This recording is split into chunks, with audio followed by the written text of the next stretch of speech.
Pois muito bem, vamos lá.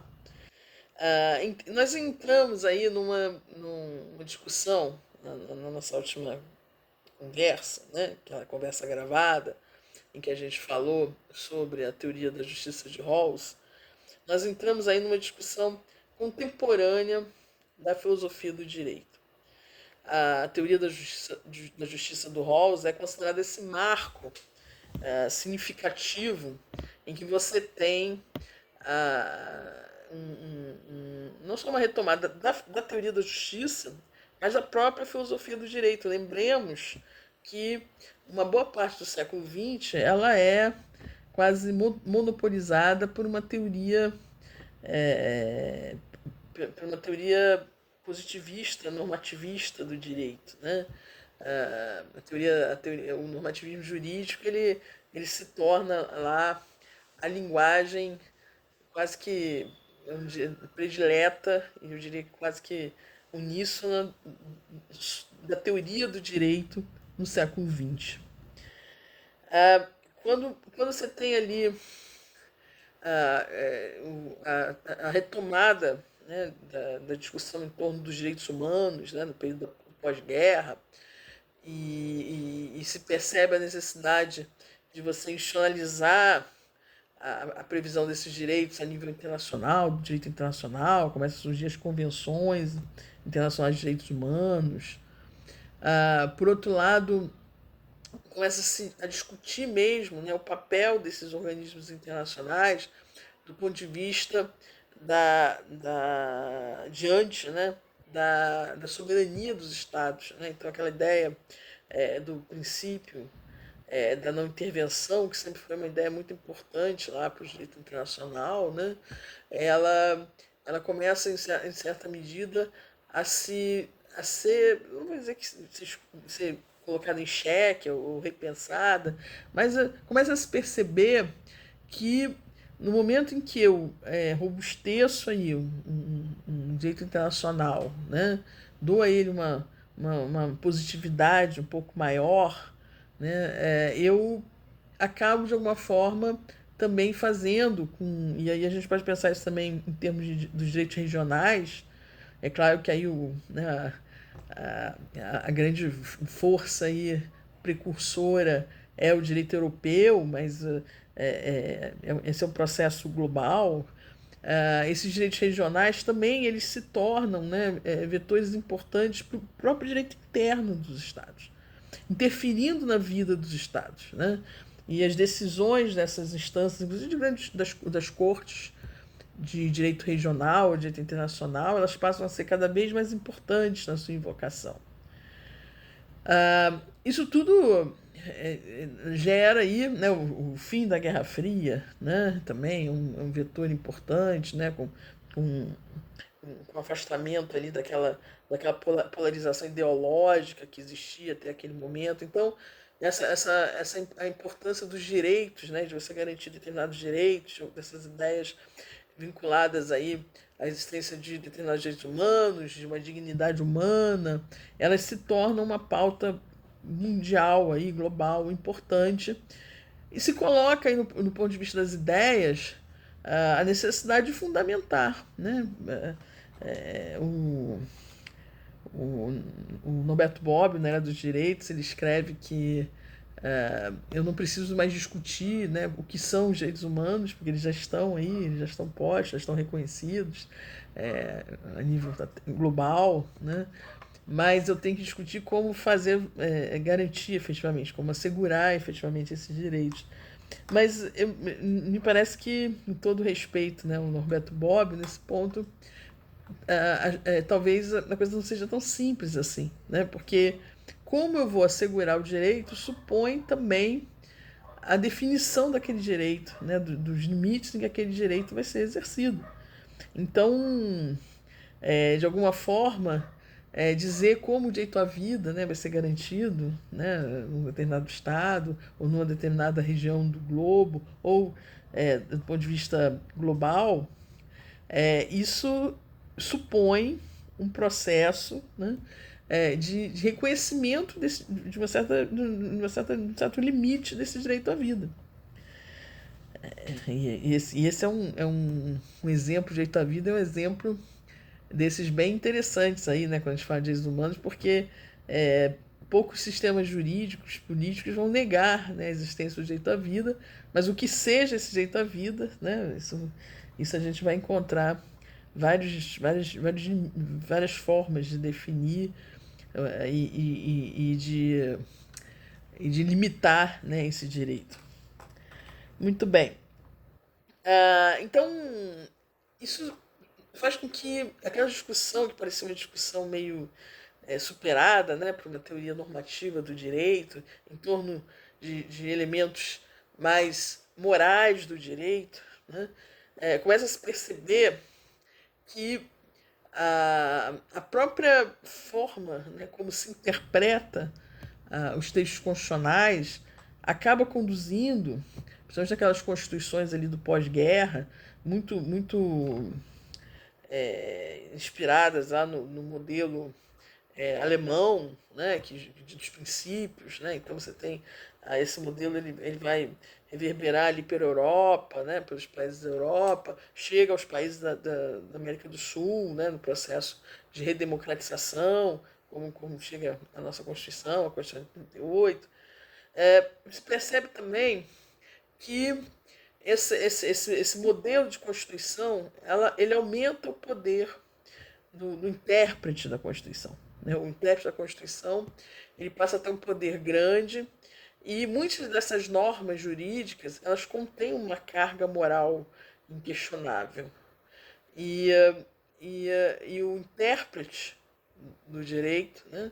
Muitas vezes o intérprete judicial, ele vai ter que lidar com aquela carga moral no momento da aplicação da norma constitucional. Né?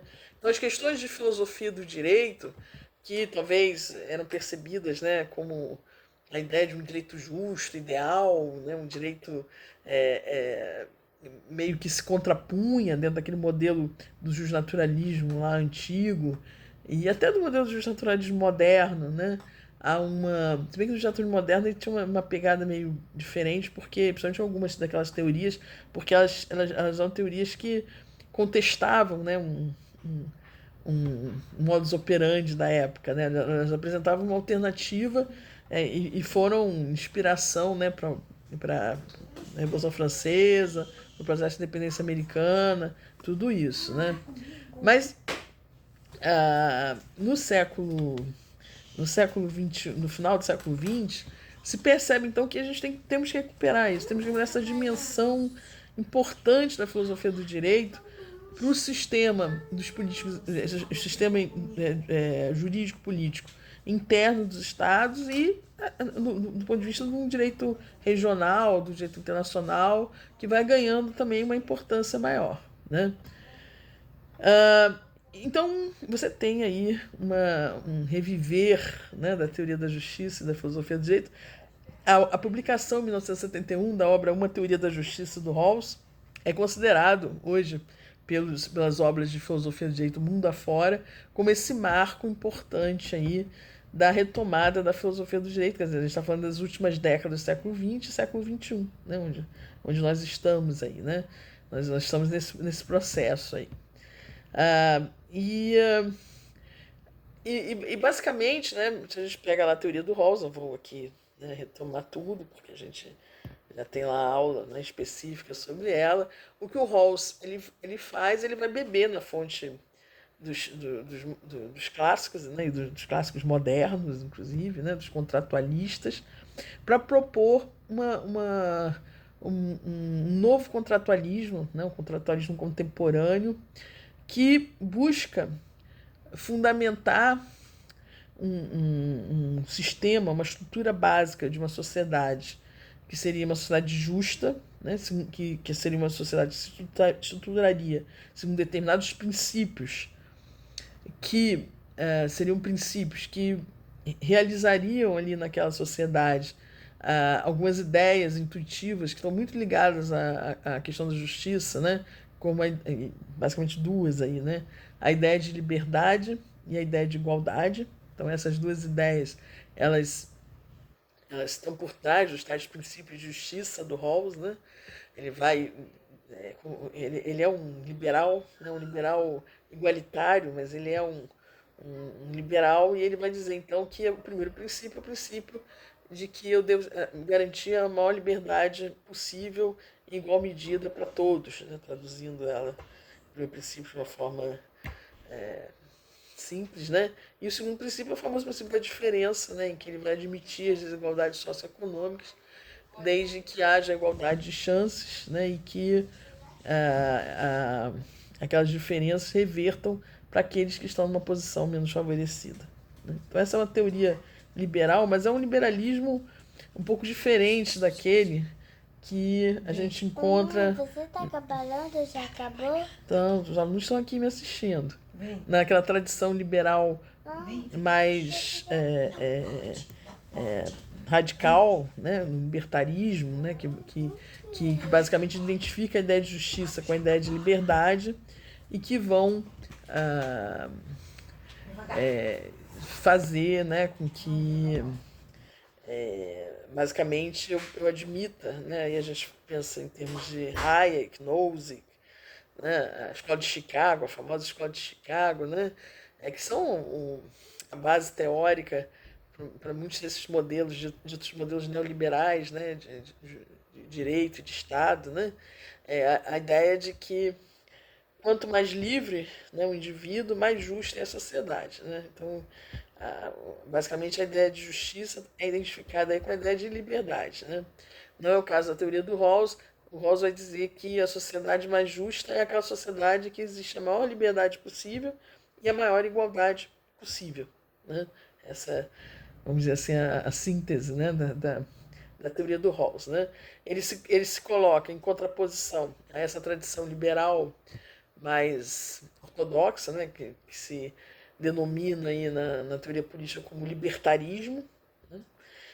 E se contrapõe também o Rawls ao utilitarismo, né? O utilitarismo, que é uma concepção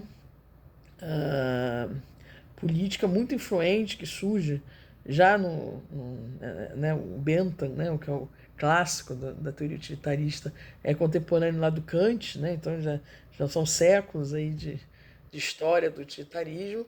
E o utilitarismo, ele é uma teoria política que vai definir a justiça independentemente do aspecto moral, né, que existe ali, né? Então, o justo é o mais útil, né? É um cálculo da satisfação das utilidades, das necessidades, né? Um cálculo daquilo que, que, que gera mais felicidade para as pessoas, né? Para o Bentham, essa felicidade ela se põe em termos hedonistas, né? Ou seja, aquilo que causa menos sofrimento e aquilo que traz mais prazer para as pessoas. O Rawls vai dizer que existe uma dimensão moral, né, na justiça política. E ele quer encontrar justamente uma resposta para qual seja essa dimensão moral de uma forma mais bem concebida, né, do que simplesmente uma invocação abstrata de determinadas ideias, né, como a ideia de liberdade, igualdade. Então é isso que ele tenta fazer na uma teoria da justiça e se torna imediatamente uma ideia de grande. Essa obra é uma obra que, assim que escrita, ela se torna uma obra de grande repercussão, né?